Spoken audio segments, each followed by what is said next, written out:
So today, one of the suggestions I got was to talk about some books I've read. I'm somebody who does read a little bit. So the first book that I thought I'd bring up is one of the first leadership books I read. It's called Leading with Questions.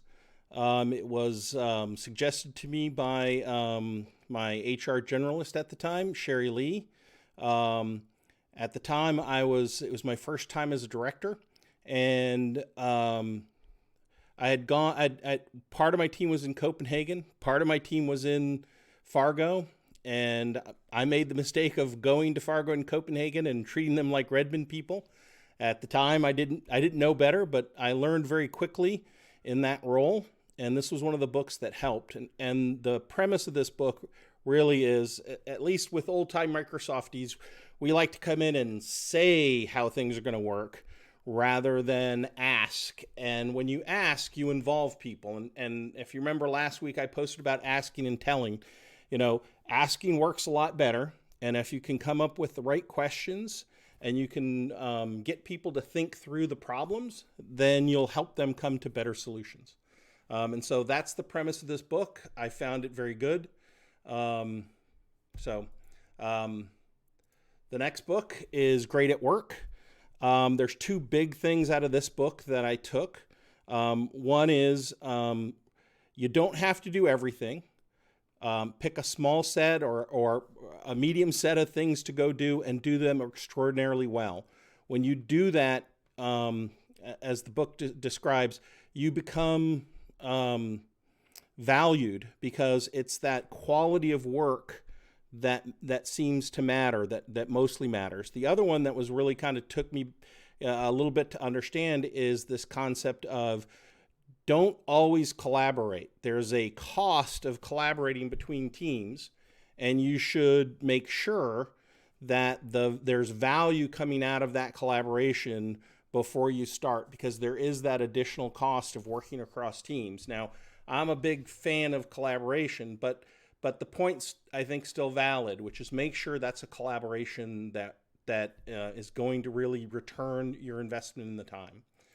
The next book, so I should say this, I'm a big Mike Robbins fan. I've probably read 4 or 5 of his books. This is my favorite out of them. I actually just finished We're All in This Together over the weekend, but this one's still my favorite. And it really talks about being yourself at work, being who you are and sharing. And it talks about authenticity. And funny story, so I've actually been at 2 Mike Robbins events. He came twice to MSN, so when I was on the MSN team. The first time it was a leadership group, and I brought my leadership team with me, about 9 people, and we're sitting there together. And I remember when he starts talking about authenticity and talking about, the things that are important to you. And I'm getting, and this is, I'll say I was very proud of this. I'm getting, elbows and stuff from the guys on my team saying, John, you do this. You already do this. You don't have to worry about it. And it felt good to know that my team felt that I was authentic. I was who I am, and that they appreciated it.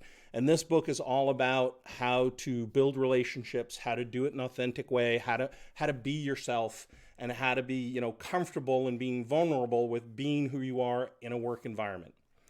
And this book I just finished about a week ago or so, and there's lots of things in this book that are good. I will say it took me a while to get used to the way David Rock wrote it. He talks about a stage and a director, and for me that was hard to overcome, I'll say, but it's good. It talks about how your brain does work and how you can help your brain work better, how to be creative, how to solve problems, when multitasking may work, when multitasking just won't work, how to control stress, how to control how you interact with people. It's, to me, be honest with you, it's a great book.